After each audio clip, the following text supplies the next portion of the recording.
He's a Charleston-based musician known for his incredible range, from country and rock to pop and Christian music. Joining us on this week's Spotlight Music Series, let's welcome singer-songwriter Jack Triebold. Jack, so great to have you here. Thank you for joining us today. Happy to be here. So you picked up a fingerstyle guitar at the age of 8. So did music run in your family? What was it that initially sparked your love for music?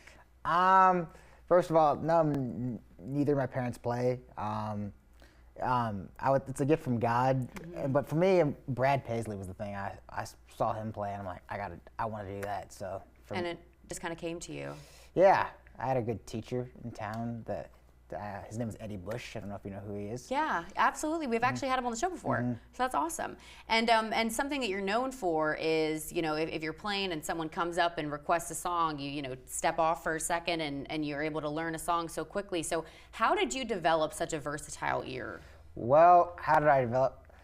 I would try to pick off stuff off of records, and then as I started playing live, I'm like, I want to double my tips. So then I started doing that, and I guess it worked. Yeah, but I mean that is rare, you know, that and something that definitely I feel like it's almost something you can't learn. That's something that you kind of have to have a natural ability for. So that's incredible that you're able to do that. And you know, you play solo gigs and you've played with bands before. So and you started playing when you were 8. So how has your relationship with music evolved over the years?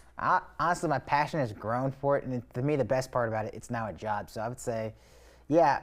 Even though it's a job, it's still my passion. It's grown. So, and that's the goal, right? Everyone says if you love what you do, you'll never work a day in your life. So that's great. And I want to talk a little bit more about you and the person behind the music and behind the guitar. What makes you unique? Well, one of the things is I'm on the autism spectrum, and that's definitely played a big part in how I learn music, and I'd say it makes me a little different in how I process, how I learn. And so I would say that's one of the big things that makes me unique. Yeah. And do you think that it's came with sets of challenges that you've had to overcome?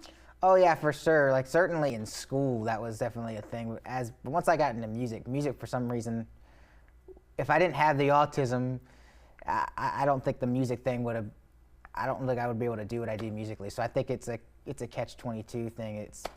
It's really helped me in a lot of ways. Yeah. And so not only you do solo gigs around town quite often, but you were on America's Got Talent, made it through quite a few rounds of that.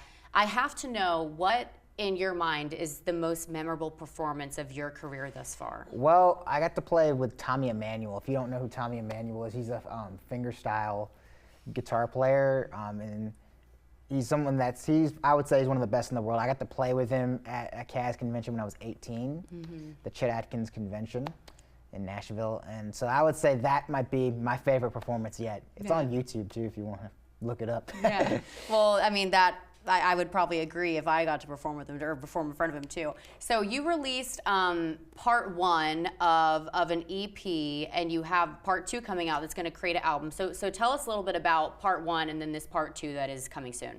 Sure, yeah. It's called Making It Up As I Go Part 1. It's tunes that I wrote, and I've been wanting to make an album for a long time, and so a couple of years ago I started working on it, and eventually the whole record will come out probably this fall. I'm still working on it. But yeah, it was just something I really wanted to put together, and I'm glad I did. It's been a great fun. I went to Nashville and did it too. So Nashville's awesome. So you're actually performing for us, Ain't Ever Coming Back. So tell us about this song. So the song, it's a 90s flavor. That's what I was kind of going for, like Alan Jackson, Joe Diffie, the train beat. That's kind of what I was thinking. It's kind of like, it's a fictional story about, like, you know, I'm done with a woman. I'm ready to move on. Yeah. And so I wrote it kind of in tribute to a lot of the 90s musicians, country musicians. So that's what it is for me. Well, I can't wait to hear it. And before we go to the song, where can we catch you at around town? So yeah, you can catch me at Locals Mount Pleasant on Mondays, and Locals James Island every other Wednesday. So I stay pretty busy. I do Ritas and a bunch of different things. I do corporate events, weddings. So if anyone's interested in doing that, you can book me for any kind of private stuff. I do house parties as well. Oh, nice. So. And all of that information, your music, your events, booking is jacktriebold.com is where everyone can go. Wonderful. Thank you so much for being here with us today, and I can't wait to hear Ain't Ever Coming Back coming up shortly. We're back in 2 minutes.